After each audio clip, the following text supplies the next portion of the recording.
জানো, আমার এখন মাঝে মাঝে সত্যিই মনে হয় ছোটবেলায় আমরা কেউই অ্যাডাল্টহুড বলতে কি বোঝায় তা বুঝতাম না।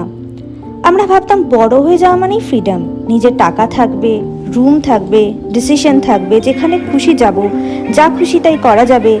সব কিছু খুব এক্সাইটিং লাগতো, কিন্তু কেউ কোনোদিনও বলেনি বড় হয়ে যাওয়ার সবচেয়ে ডিফিকাল্ট ব্যাপারটা হলো ধীরে ধীরে ভিতরের মানুষটাকেই পাল্টে যেতে দেখা। সবাই বলতো পরিবর্তনটাই চিরন্তন, কিন্তু কেউ কোনোদিনও বলেনি সেই পরিবর্তনের মধ্যে দিয়ে যেতে যেতে আমরা কত ছোট ছোট জিনিস হারিয়ে ফেলি, কত ছোট ছোট হ্যাবিট পাল্টে যায়। কিন্তু সবচেয়ে ভয়ের ব্যাপার হলো আমরা সেটা বুঝতেও পারি না যে ঠিক কখন এগুলো বদলে গেল। লাইফ আগে এত কমপ্লিকেটেড ছিল না, আর এখন মাঝে মাঝে মনে হয় আমরা সবাই একটু একটু করে ইমোশনালি টায়ার্ড হয়ে গেছি। কারো সেটা বাইরে থেকে দেখা যায়, আর কারো যায় না।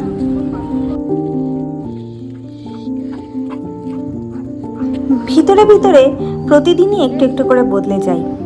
আর মজার ব্যাপার হলো সেই চেঞ্জগুলো কিন্তু খুব লাউডলি আসে না।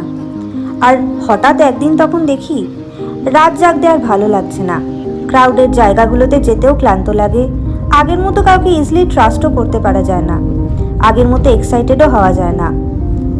হঠাৎই নিজের ছোটবেলার কোনো ছবি দেখে তখন মনে হয় এই মানুষটাই কি আমি ছিলাম। আমার মনে হয় বড় হয়ে যাওয়ার সবচেয়ে পেইনফুল পার্ট হলো আমাদের ধীরে ধীরে অর্ডিনারি জিনিসগুলোর ভ্যালু বুঝতে পারতে শেখা। কিন্তু যখন আমরা সেগুলো বুঝতে শিখি ততদিন অলরেডি লাইফ থেকে ওই অর্ডিনারি জিনিসগুলো হারিয়ে যেতে থাকে।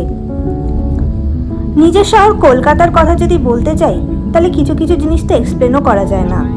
বৃষ্টির পরে সেই ভেজা রাস্তা, দূরের ট্রামের শব্দ, ইভিনিংয়ের আকাশ, গলির চায়ের দোকান, পুজোর আগের সেই গন্ধ। ছোটবেলায় এগুলো কত অর্ডিনারি লাগতো, মনে হতো এগুলো তো লাইফের পার্মানেন্ট পার্ট।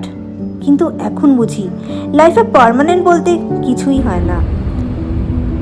আমরা ভাবি আমরা শহর চেঞ্জ করি, কিন্তু আসলে শহর চেঞ্জ করতে করতে আমরা নিজেরাই চেঞ্জ হয়ে যাই। আমাদের ভাবনা পাল্টায়, আমাদের প্রায়োরিটিস পাল্টে যায়, এমনকি কী কী জিনিসে শান্তি পাই সেটাও পাল্টে যায়।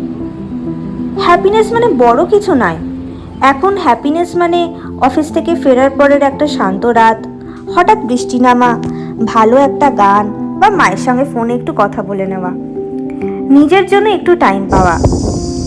আর হয়তো অ্যাডাল্টহুডের সবচেয়ে স্ট্রেঞ্জ ব্যাপার এটাই, ছোটবেলায় আমরা যেই লাইফটার জন্য এত তাড়াতাড়ি বড় হতে চাইতাম, বড় হয়ে সেই ছোটবেলার ফিলিংটার জন্যই যেন আবারই মন খারাপ হয়। এখন মাঝে মাঝে রাতের জানলার বাইরের দিকে তাকিয়ে মনে হয় আমরা আসলে কোথাও পৌঁছানোর চেষ্টা করছি না, আমরা শুধু চেষ্টা করছি নিজেরা যেন হারিয়ে না যাই। এই চেঞ্জগুলোর মধ্যে থেকেও নিজের ভিতরের কিছু জিনিসকে এখনও বাঁচিয়ে রাখতে চাই। হয়তো সেই কারণেই কিছু রাস্তা, কিছু বৃষ্টি, কিছু গান, কিছু শহর আমাদের ভিতর চিরকাল থেকে যায়। কারণ শেষ পর্যন্ত জায়গাগুলো কিন্তু সবসময় বদলায় না, কখনো কখনো আমরা নিজেরাই বদলে যাই।